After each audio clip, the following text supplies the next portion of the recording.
ஒருவரையும் இயேசு கிறிஸ்துவின் நாமத்தினாலே புதிய தெய்வீக கூடார சபையிலே வாழ்த்தி வரவேற்கிறேன்.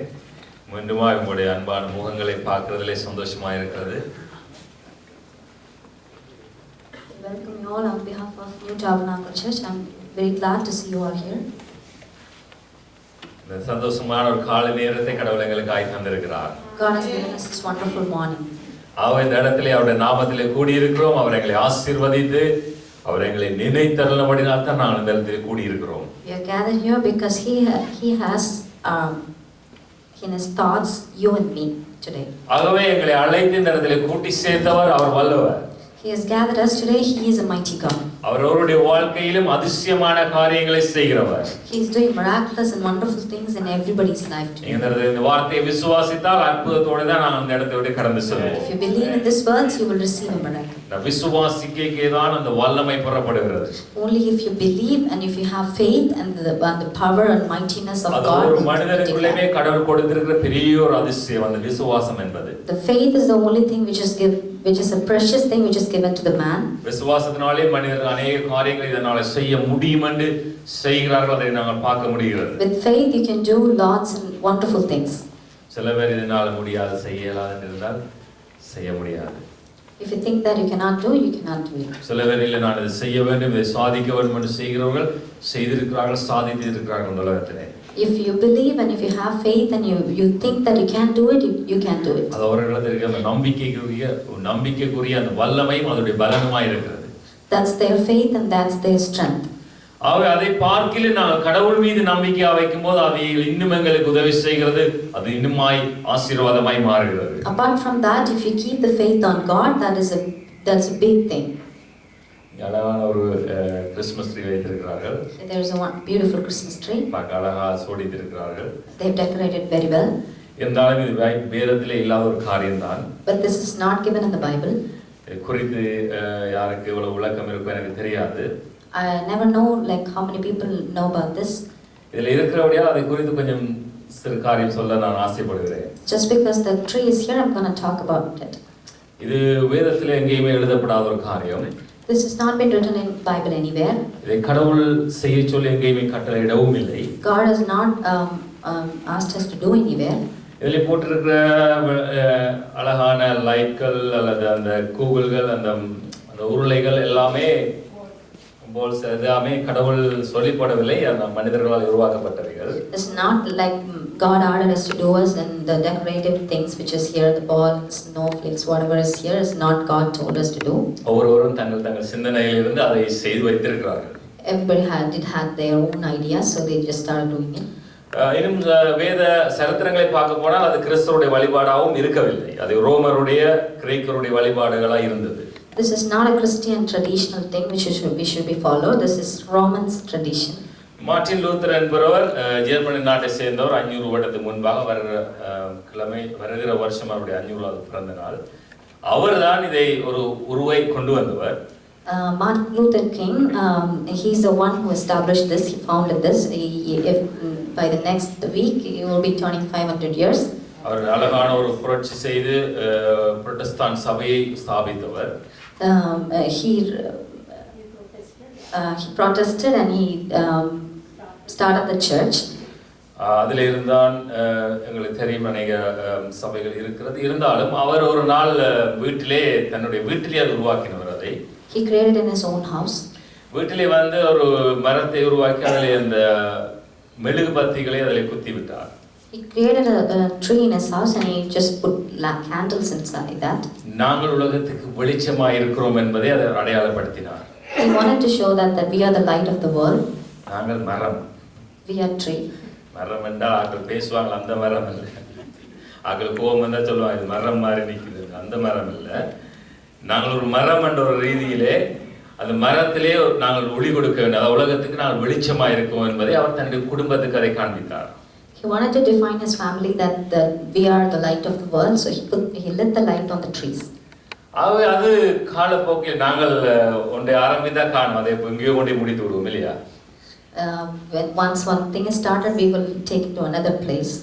ஆகவே அவர் அதை காண்பித்தார். அது கடைசியில் அது ஒரு குடும்பம் பல குடும்ப நினைவாய் மாறி அது கடைசியில் சில கிறிஸ்தவர்களால் அது கொண்டாடப்பட்டு அது இந்த உலகத்திலே அது உலக வழிபாடாய் மாறிவிட்டது.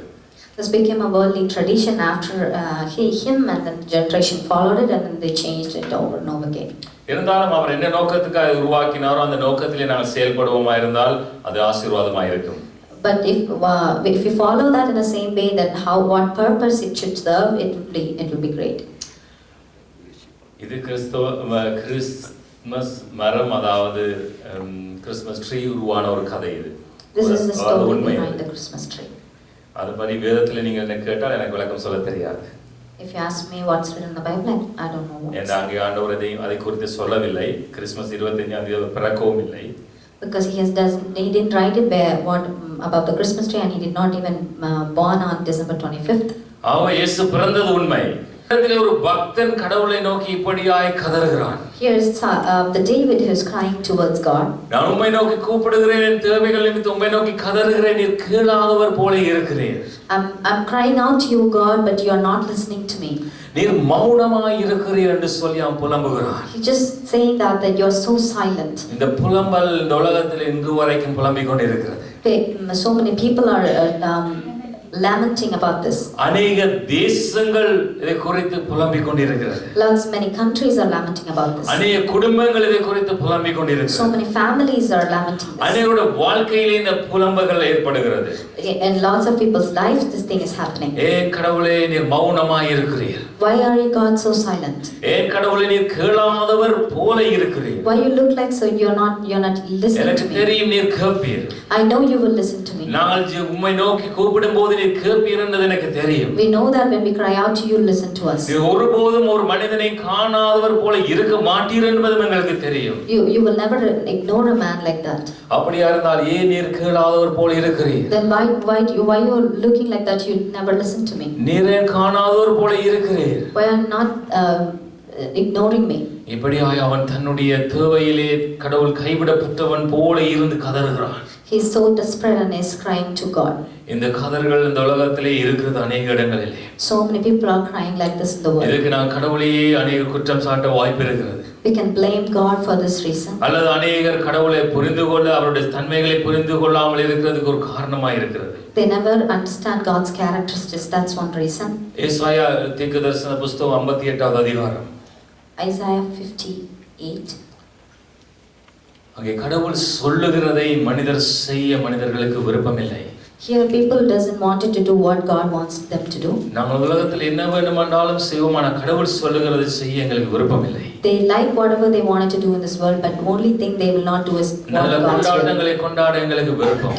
They like to celebrate. அல்லது பக்தியான விரதங்களை உருவாக்க எங்களுக்கு விருப்பம். They can fast.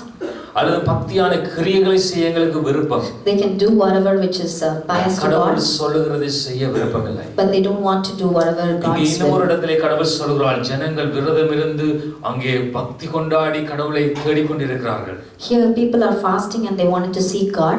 அங்கே கடவுள் கேளாதவர் போல இருக்கிறார். But even there God is not listening to them. அவருடைய பக்திகள் அவருடைய கிரியைகளை அவர் அங்கே காணாதவர் போல இருக்கிறார். He doesn't want to see their piousness and fasting. இவர்கள் அங்கே கத்தி குளறி கடவுளிடத்திலே கேட்டு விண்ணப்பித்து தங்கள் சரீரங்களை ஒதுக்கி தங்களை பட்டினி இருந்து விரதம் இருந்து கடவுளிடத்தை பிரார்த்தனைகளை எடுத்துக் கொண்டிருக்கிறார்கள். They are hurting themselves, they are fasting, they are lamenting, they are crying out to God.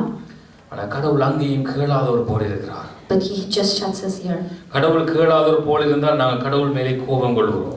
If God doesn't listen to us, we are so mad at God. உங்களுக்கு தெரியும் சில விஷயங்களிலே சில பேர் கேளாதவர் போல இருப்பார்கள். You will know that if you say something to some people, they will not listen to you. அநேகமாக கணவன்மார் தங்கள் மனைவிகளுக்கு காண்பிக்க ஒரு ஆயுதம் இது. கணவன் மனைவிமார் எது சொன்னாலும் கேளாதவர் போல இருப்பார்கள். Husbands will not listen to wife, they will just shut their ears. அதுக்காக அவர் காது இல்லைன்னு அர்த்தம் அல்ல. It's not that they don't have ears. சில மனைவிமார் பேசுவார், இது செவிடு, இது காதை கேட்காது. Some wives will say that this man is deaf, he will not hear.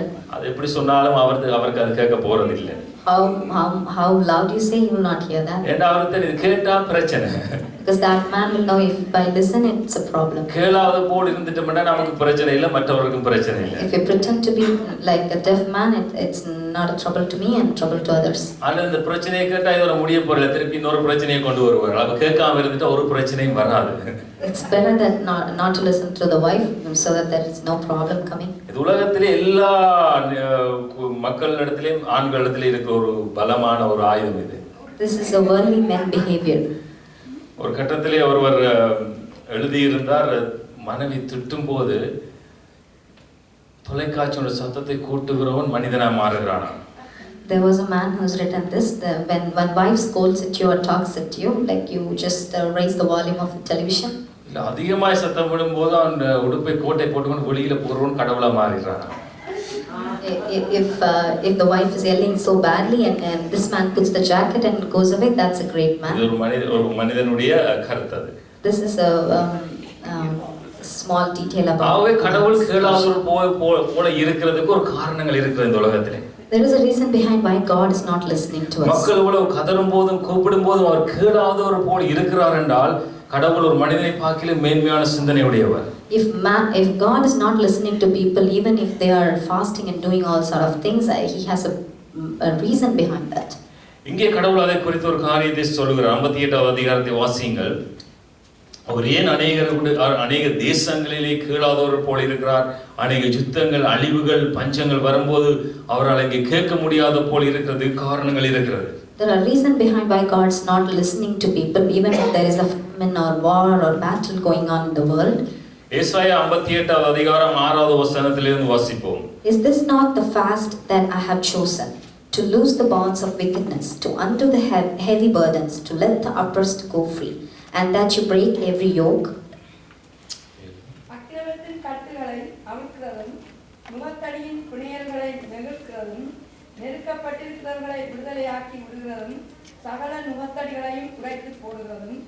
Is it not to share your bread with the hungry, and that you bring to your house the poor who are cast out? பசி உள்ளவனுக்கு உன் ஆகாரத்தை பகிர்ந்து கொடுக்கிறதும், துரத்துண்ட சிறுமியானவர்களை வீட்டிலே சேர்த்து கொள்ளுகிறதும், வஸ்திரம் இல்லாதவனை கண்டால் அவனுக்கு வஸ்திரம் கொடுக்கிறதும், உன் மாமிசமானவனுக்கு உன்னை ஒழிக்காமல் இருக்கிறதும் அல்லவோ எனக்கு உகந்த உபவாசம். இங்கே கடவுள் மனிதனுடைய பக்தியை குறித்து சொல்லும்போது சொல்கிறார், நீங்க பக்தி வைராக்கியம் கொள்ளுகிறீர்கள், பக்தி தோஷம் கொள்ளுகிறீர்கள், கடவுளை ஆராதிக்கிறீர்கள் என்று சொல்லுகிறீர்கள், நீங்கள் பட்டினி இருந்து விரதம் இருந்து கடவுளை ஆராதிக்கிறீர்கள், உங்களை வருத்தி கொள்ளுகிறீர்கள். இதை நான் உங்களிடத்திலே கேட்கவில்லை.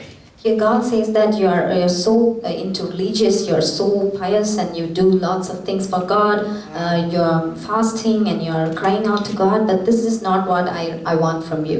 இதெல்லாம் நீங்க நல்லா செய்வீங்கன்னு எனக்கு தெரியும். I know that you will do well this. என்று கடவுள் சொல்லுகிறார். ஆனால் அவர் விரும்புகிற காரியத்தை நாங்கள் செய்ய மறக்கிறோம் மனிதர்கள். But what he desires, what God likes, we forget to do that. கடவுள் மனிதனுக்கு நியமித்த கட்டளைகளை செய்ய மறக்கிறோம். We just forget to do what God has planned for us to do. நாங்களாக ஒரு கிரியைகளை செய்து கடவுளை ஆராதிக்க முற்படுகிறோம். We just imagine ourselves that this will please God and do something. இது நிமித்தம் அவர் தன்னை காலை அடைத்துக் கொள்கிறார். Just because of that reason he அவர்களுக்கு சொன்னதை, சிறுமைப்பட்டவர்களை விசாரி, கஷ்டப்பட்டவர்களுக்கு உதவி செய், பசியா இருக்கிறவர்களுக்கு போய் ஆகாரத்தை கொடு, உடை இல்லாமல் இருக்கிற ஜனங்களை தேடி அவர்களுக்கு உடையை கொடு, தனிமையில் இருக்கிறவர்களுக்கு நீ உதவி செய். இப்படியான நல் கிரியைகளை தான் கடவுள் செய்யும்படியாக எங்களை சொல்லி இருக்கிறார். He only taught us to do the deeds which is good, that you help the poor, you help the needy, you give food to the people, you cover the naked and things like that.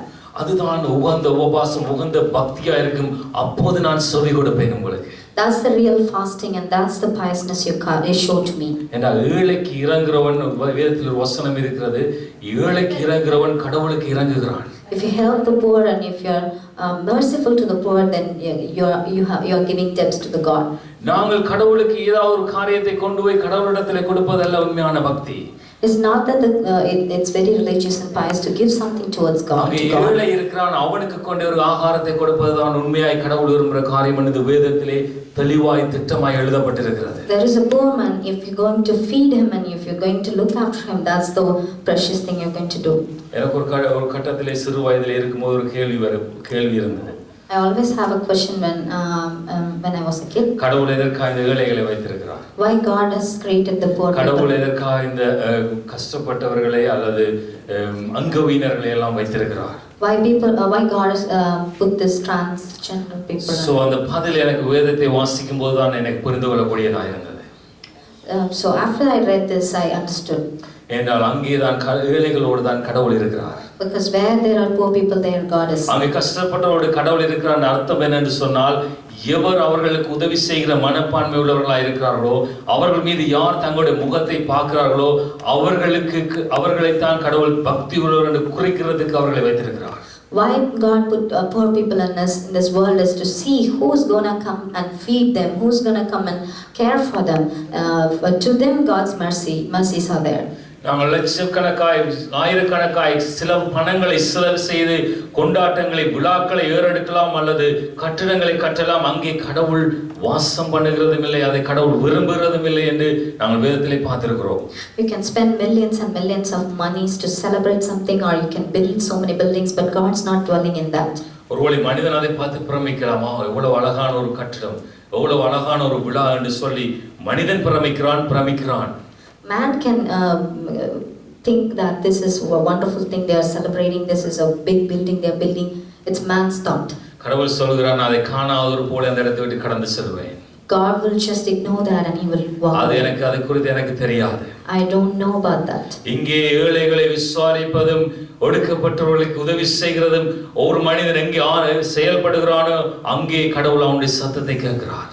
Where God listens to man's voice is that when you really help the poor, when you are dressing up the naked and if you're helping the poor, there God is there. இந்த Christmas நாட்களிலேயும் எங்களை அலங்கரித்துக் கொண்டு எங்களுக்கு தேவையான பணங்களை இந்த கொண்டாட்டங்களுக்கு செலவு செய்து கொண்டு விரும்புகிறதை கடவுள் விரும்புகிறான்னு நாங்கள் நினைக்கலாகாது. You cannot think that God's gonna be with you when you're just celebrating the Christmas whatever way you like. இந்த பணங்களை நாங்கள் கஷ்டப்பட்டவர்களுக்கு அனுப்பி, உடை இல்லாமல் இருக்கிறவர்கள் அனுப்பி, ஆகாரம் இல்லாமல் இருக்க அழுது கொண்டிருக்கிற ஜனங்களுக்கு இது அனுப்புமா இருந்தால் அது பரலோகத்திலே செல்லும் என்று நான் விசுவாசிக்கிறேன். I believe in God that if you're spending the money for the decorations and celebrations, if you send it to the poor, they will be happy. அப்படி செய்கிற ஒரு மனிதனுக்கு கடவுள் வைத்திருக்கிற ஆசீர்வாதத்தை தொடர்ந்து வாசியுங்கள். அதே வசனத்திலே அதிகாரத்தில் அப்பொழுது விடியற்கால வெளுப்பை போல், எப்பொழுது என்று சொன்னால் இந்த கடவுள் சொன்ன இந்த காரியங்களை நீங்கள் செய்யும் போது, அப்பொழுது விடியற்கால வெளுப்பை போல உன் வெளிச்சம் எழும்பி உன் சுகவாழ்வு சீக்கிரத்தில் துளித்து உன் நீதி உனக்கு முன்னாலே செல்லும், கர்த்தருடைய மகிமை உன்னை பின்னாலே காக்கும். அவ்வளவு பெரிய ஆசீர்வாதத்தை கடவுள் நமக்கு வைத்திருக்கிறார். How blessed blessing he has kept for us. Then your light shall break forth like the morning, your healing shall spring forth speedily, and your righteousness shall go before you. The glory of the Lord shall be your rear guard.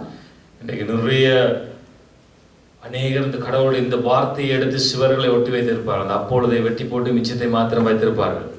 People would have had this verses, just take the then and then just put this verse on their walls. இவர்கள் அந்திகிறிஸ்து ஆவியுடையவர்கள். These people have the spirit of Antichrist. கடவுளுடைய உண்மையான சத்தியத்தை ஜனங்களுக்கு சொல்லாமல் உன் மீது சூரியன் ஒளிக்கும், நீ இப்படி ஆசீர்வதிக்கப்பட்டிருப்பாய் என்று சொல்லப்பட்ட அந்த வசனத்தை மாத்திரம் ஜனங்களை போட்டு ஏமாற்றுவார்கள். They just cheat people by putting all these promises verse, but they don't really put the whole verse to know what God wants them to do. நீ கடவுளுக்கு சொன்ன அந்த நன்மைகளை கிரியைகளை செய்யும்போது அப்பொழுதுதான் இந்த மகிமையான ஆசீர்வாதம் உன்னை பின்தொடரும். Only if you do the good deeds what God wants you to do, then these things will follow you.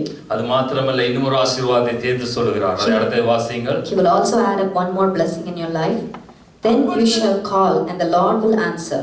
You shall cry and he will say, here I am. அப்பொழுது நீ கூப்பிடுவாய், கர்த்தர் மறுஉத்தரவு கொடுப்பார். நீ சத்தமிடுவாய், இதோ நான் இருக்கிறேன் என்று சொல்லுவாய். அப்பொழுது நீ கூப்பிடுவாய். இந்த காரியத்தை செய்தோடு கூப்பிடும்போது கர்த்தர் சொல்வார், எஸ் மகனே, நான் இதோ இருக்கிறேன். Then you shall call and Lord will answer you. கேளாத ஒரு மாதிரி போக மாட்டார். He will not ignore you. சில கணவன்மாருக்கு மனைவி எப்ப பேசுவாங்கன்னு ஆசையா இருக்கும். For some husbands, when my wife will speak, that will be the day. அப்படி நன்மையான காரியங்களை பேசினார். Because the wife might speak good things. கேளாத ஒரு மாதிரி இருக்க மாட்டார். He will not shut his ears. ஓ, நல்லதை பேசட்டும், நான் இன்னும் கேட்க வேண்டும். Let her talk good things. Let me share ஞானமானவைகளை that. பேசுறாள் இந்த ஸ்திரீ. This lady is talking wise. புத்தியுள்ள காரியங்களை பேசுறாள் இந்த ஸ்திரீ. She's so wise. சமாதானத்துக்குரியவைகளை பேசுறாள் இந்த She's ஸ்திரீ. talking about the peace. இன்னும் பேசட்டும் என்று தங்கள் செவிகளை இன்னும் பெரிதாக்குவார்கள். So they will listen to you very keen. எப்படி தான் கடவுள் சொல்லுகிறார்?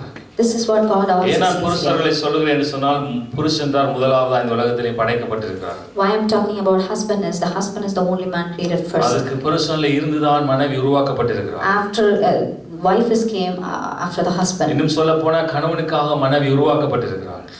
If I have to tell more, the wife is created just for the husband. இந்த நாட்கள் உலகத்தின் கதைகள் மாறிவிட்டது. But now everything is turned out. உலகத்தில் இந்த காலங்களில் மாற்றம் தலைகளாக மாற்றப்பட்டிருக்கிற சத்தியம். All the truth have been upside down. மனைவிக்காக கணவன் படைக்கப்பட்டதாய் மாறிவிட்டது.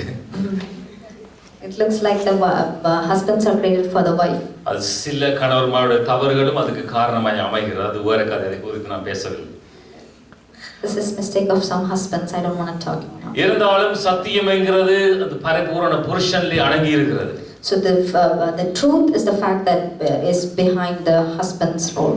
ஆவோ இப்படியாய் கடந்து செல்லும்போது அங்கே தேவன் ஆசீர்வாதங்களை வைத்திருக்கிறார். அப்பொழுது ஆண்டவர் சொல்லுகிறார், நீ நான் சொன்ன இந்த கிரியைகள், ஏழைகளை நீ விசாரித்தியா, கஷ்டப்பட்டவர்களுக்கு நீ உதவி செய்தியா, உன்னால் உந்த காரியத்தை மற்றவர்களோடு பகிர்ந்து கொண்டியா, ஏழைகளோடு நீ சமாதானம் பண்ணினியா, இப்படி செய்வாயிருந்தா இதோ நீ கூப்பிடும்போது நான் உனக்கு பதில் தருகிறேன். When God answers is that if you help the poor, if you are always with the poor to help them, and if you take care of them, then God will answer you. இவ்வளவு சொல்லியும் ஜனங்கள் அதை கேட்கிறதா இல்லை. Even after God tells you all these things to do, people doesn't want to listen to ஜனங்கள் that. ஒரே பிடிவாதமா நின்றாங்க.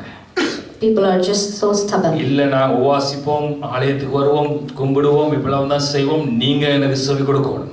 They just want, we will come to church, we will pray, we will fast, and we will be so religious, and you have to answer us. இல்லையே சொன்னா நாங்கள் உம்மை கல்லாக்கி விடுவோம் என்று விட்டார். If you do not listen to us, we will just make you into stone. தெரியுமா இந்த உலகத்திலே சில பேர் சொல்லிக் கொண்டிருப்பார்கள் ஏதாவது. Do you know that people always talk about something? கேட்காவிட்டு அவர் சொல்வார், என்ன சில மாதிரி நிற்கிறாய். If people doesn't listen to what we say why you become like a statue, why you're just like a stone. எதையுமே பேசாட்டி அவர்களுக்கு சொல்லி விடுவோம், பட்டத்தை கொடுத்துருவோம், சில மாதிரி இருக்குது, கல்லு மாதிரி நிற்குது. If somebody is not listening to us, we just say you look like a stone. எப்படியாய் ஒரு பட்டத்தை நாங்கள் கொடுத்து விடுவோம். This is how we call them. இது உலக வழிபாட்டிலே நாங்கள் பாவிக்கிற ஒரு வசனம். This is how we say. இதைத்தான் மக்கள் கடவுளிடத்திலே வந்தார்கள், கேட்டார்கள். அவரோ அவர் தன்னுடைய நிலைமையிலிருந்து மாறவில்லை. He didn't want to listen to people because they are just so they are not listening to what God say. அவர் தன்னுடைய காரியத்தில் உறுதியா இருந்தார், நீங்கள் இவைகளை செய்துதான் ஆக வேண்டும். He was so firm in his things. He said, if you do this and I can answer you. ஆண்டவர் இயேசு வந்து சொன்னார், நீங்கள் எதிரிகளை நேசியுங்கள். God Jesus said that you love your enemies. உங்களை துன்பப்படுத்துறவர்களுக்காக நீங்கள் அவர்களை துன்பப்படுத்துறவர்களை ஆசீர்வதியுங்கள். The people who oppress you, you just bless them. உங்களை யார் உங்களை வேண்டாம் என்று சொல்கிறாரோ அவர்களை நீங்கள் நேசியுங்கள். People who ignore you, love them. இவ்வளவு கடினமான வேலையை சொல்லியிருக்கார் நமக்கு. How hard this thing. ஒரு கிறிஸ்மஸ் ட்ரீயை என்ன வச்சிட்டு போயிடலாம். அல்லது ஒரு மெழுகுதிரியை கொண்டு கொத்தனா குத்திட்டு போயிடலாம். அல்லது ஒரு அன்னதானம் கூட அன்னதானத்தை கொடுத்துட்டு போனா எதிரியை நேசிக்க சொல்றாரு. இது சரிப்பட்டு வருமா? If you say lots other things like Christmas trees and lighting a candle and giving food to others, we will do it. But if he says that love your enemies, we will not do it. சொந்த தாய் தகப்பனையே நேசிக்கிற ரொம்ப கஷ்டமா இருக்குது. We couldn't even love our parents. கஷ்டப்பட்டு தாய் தகப்பன் பிள்ளைகளை வளர்ப்பாங்க. The parents are toiling over them for the kids to be grown. தங்களுடைய திறமைகள், தங்களுடைய நேரங்கள் எல்லாவற்றையும் செலவு செய்து வளர்ப்பார்கள். They will spend their time, their talents and everything to just grow up the kids. ஏதாவது ஒன்று பிள்ளைகளுக்கு சரியில்லாத தாய் தகப்பன் செய்தோன்னு உடனே அவங்களை குற்றப்படுத்திடுவாங்க. Just one thing is enough for them to blame the parents. நீங்க எங்களுக்கு என்னத்தை செஞ்சீங்க? What have you done to us? நீங்க எங்களுக்கு என்னத்தை பாடுபட்டீங்க? What did you இப்படியே கணக்கு வம்ச வரலாறுலாம் வெளிக்க துவங்கி விடுவாங்க. They will just pull up the generational things. இப்படியான உலகத்திலே தான் நான் நீங்கள் வாழ்ந்து கொண்டிருக்கிறோம். We are living in such a world. தன் தாய் தகப்பனை கனப்படுத்தி வாழுகிற பிள்ளைகள் பாக்கியம் உள்ளவர்கள். Whoever is honoring their parents, they are the blessed ones. இந்த வேதம் அதைத்தான் எங்களுக்கு கற்றுத் தருகிறது. That's what Bible teaches us. காணுகிற மனிதரை, காணுகிற தாய் தகப்பனை கனப்படுத்தாத நாங்கள் காணாத கடவுளை எப்படி கனப்படுத்த முடியும்? If you couldn't honor the parents you see right now, how can you honor the God? காணுகிற மக்களை நேசிக்க முடியாத இருதயம் நமக்குள்ளே இருக்குமா இருந்தால் காணாத கடவுளை நாங்கள் எப்படி நேசிப்போம்? If you couldn't love the people who you see day to day, and how come you can love the God who you never see? ஆகவே மீண்டும் மீண்டும் மனிதர்களுக்கு இந்த கடவுளுடைய கற்பனை மிக வேதனையா இருக்கிறது, கஷ்டமா இருக்கிறது. People are always having trouble with God's commandments and His rules. இப்ப அநேகர் சேர்ந்து ஒரு திட்டத்தை தீட்டுகிறார்கள். So everybody try to plan something. அவர்கள் தீர்மானம் எடுத்துவிட்டால் கடவுள் இல்லை அல்லது கடவுள் கல்லாய் விட்டார். They just think that they just decided that God doesn't exist. அவர் நம்மை விசாரிக்காமல் விட்டு விட்டார். Because He is not answering us. என்று விட்டு மனிதர்கள் கடவுளை சிலையாக மாற்ற முற்பட்டு விட்டார்கள். That's where then they created statues and stuff. அதை குறித்து தான் ஏசாயா தீர்க்கதரிசன புத்தகத்திலே 46வது அதிகாரத்திலே நாம் வாசிக்க போகிறோம்.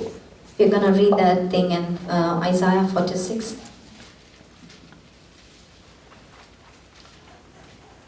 மூன்றாவது வசனத்தை 46 மூன்றாவது வசனத்தை 4வது வசனத்தை வாசிக்கலாம். 46:3-4. Listen to me, O house of Jacob, and all the remnant of the house of Israel, who have been upheld by me from birth, who have been carried from the womb. Even to your old age I am He, and even to grey hairs I will carry you. I have made and I will bear, even I will carry and I will deliver you. யாக்கோபின் சந்ததியாரே, இஸ்ரவேல் சந்ததியில் மீதியாகிய சகல ஜனங்களே, எனக்கு செவி கொடுங்கள். தாயின் வயிற்றில் தோன்றின, நல்லா புரிந்து கொள்ள வேண்டும். யாக்கோபு சந்ததி என்று சொல்லும்போது நாம் நினைக்க கூடாது எங்கு யாருக்கு சொல்லப்படுகிறது. அது கிறிஸ்தவர்களை குறிக்கிறது. அதாவது கடவுளை விசுவாசிக்கிறவர்களை அதை குறிக்கிறது. கடவுள் மீது நம்பிக்கையா இருக்கிறவர்களுக்கு கொடுக்கப்பட்ட பெயர் அது. வாசியங்கள் தொடர்ந்து. தாயின் வயிற்றில் தோன்றினது முதல் உங்களை ஏந்தி, தாயின் கர்ப்பத்தில் உற்பத்தியானது முதல் உங்களை தாங்கினேன். உங்கள் முதுகு வயது வரைக்கும் நான் அப்படி செய்வேன். நிறைவயது மட்டும் நான் உங்களை தாங்குவேன். நான் அப்படி செய்து வந்தேன். இனிமேலும் நான் ஏந்துவேன். நான் சுமப்பேன், தப்புவிப்பேன். இந்த இடத்திலே அவர் தன்னுடைய அன்பை குறித்து வெளிப்படுத்துகிறார். God is revealing His love in these verses. கடவுள், மனிதர்கள் நினைக்கிறார்கள் கடவுள் இல்லை என்று நினைத்த ஒரு தீர்மானத்தில் வரும்போது, அல்லது கடவுளை காண முடியாது இருக்கிற ஒரு நிர்பந்தத்துக்குள்ளே வரும்போது, கடவுளை அவர்கள் கல்லாக்க முற்படும் போது அதுக்கு முன்பாக கடவுள் இதை சொல்லுகிறார்.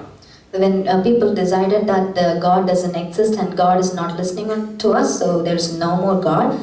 Before that, He talks about this love towards them. நாங்கள் நினைக்கிறோம் மனிதர்களுடைய பிறப்பு ஏதோ தற்செயலா இருக்கிறது என்று சொல்லி. We just think that the man's existence in this world is just an accident. ஆனால் வேதம் அதை அங்கீகரிப்பதில்லை. But Bible denies it. ஒவ்வொருடைய தாயினுடைய கற்பத்தின் பிறப்பும் கர்த்தராலே நியமிக்கப்படுகிறது, கடவுளாலே நியமிக்கப்படுகிறது. Every child which is in the mother's womb is by the will of God. அந்த மகிமை தெரியாததான் இந்த நாட்களில் மனிதர்கள் பித்து பிடித்து, அல்லது மனிதர்கள் மதம் பிடித்து, அல்லது மனிதர்கள் தங்களுடைய மேன்மை பிடித்து, அல்லது மனிதர்கள் வித்தியாசமான முறையில் இந்த உலகத்திலே வாழ்ந்து கொண்டிருக்கிறார்கள். They didn't know the God's will and His purpose. That's the reason people become mad and